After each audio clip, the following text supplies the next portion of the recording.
Nationally syndicated talk host Anthony Hilder compared the Oklahoma bombing to the Reichstag fire in Germany in 1933, which was committed by one political faction and successfully blamed on the opposition. Hilder was one of the first to interview Ted Gunderson after the Oklahoma City tragedy. Is this something that occurred as a result of talk show hosts like myself inspiring some crazies to get out there and take out a federal building, or is this not in fact something that was set up for the purpose of frightening the population of this nation into surrendering our rights for a new world order?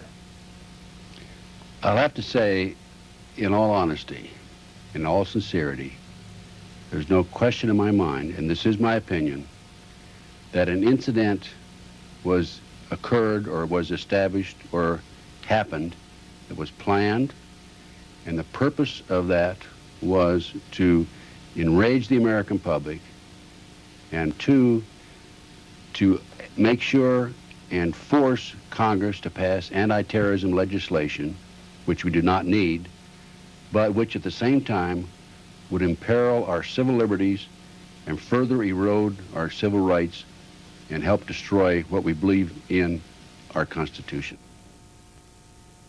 You know, they're encouraging and asking that new legislation be passed, anti-terrorist legislation. I have with me the guidelines of the current guidelines of the FBI in investigating terrorist acts.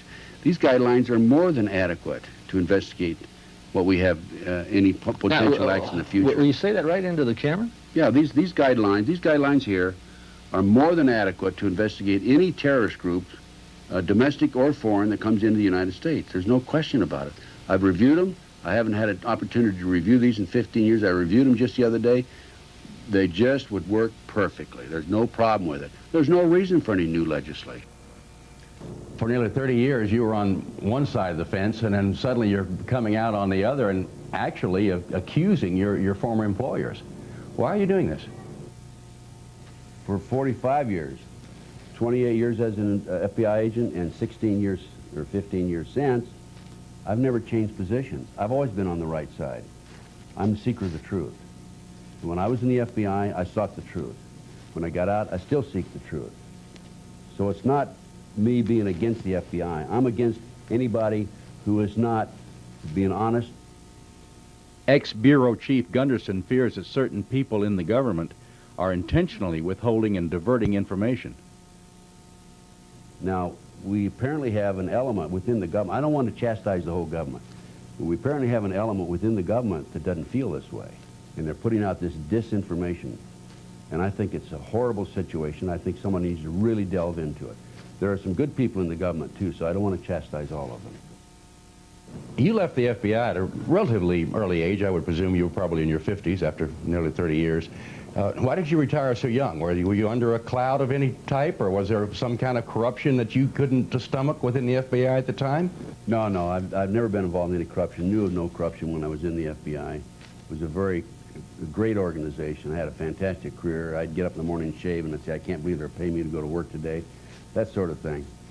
And I retired because I was 50 years of age, and I had mandatory retirement at age 55.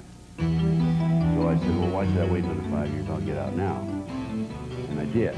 The only problem I've had since I got out is there's been a disinformation program aimed at me by unknown sources within the government. Like I've been accused of being a homosexual and being involved in suffering from mental problems and being forced out as a disgruntled employee, that sort of thing. None of it is true. None of it's true, absolutely none.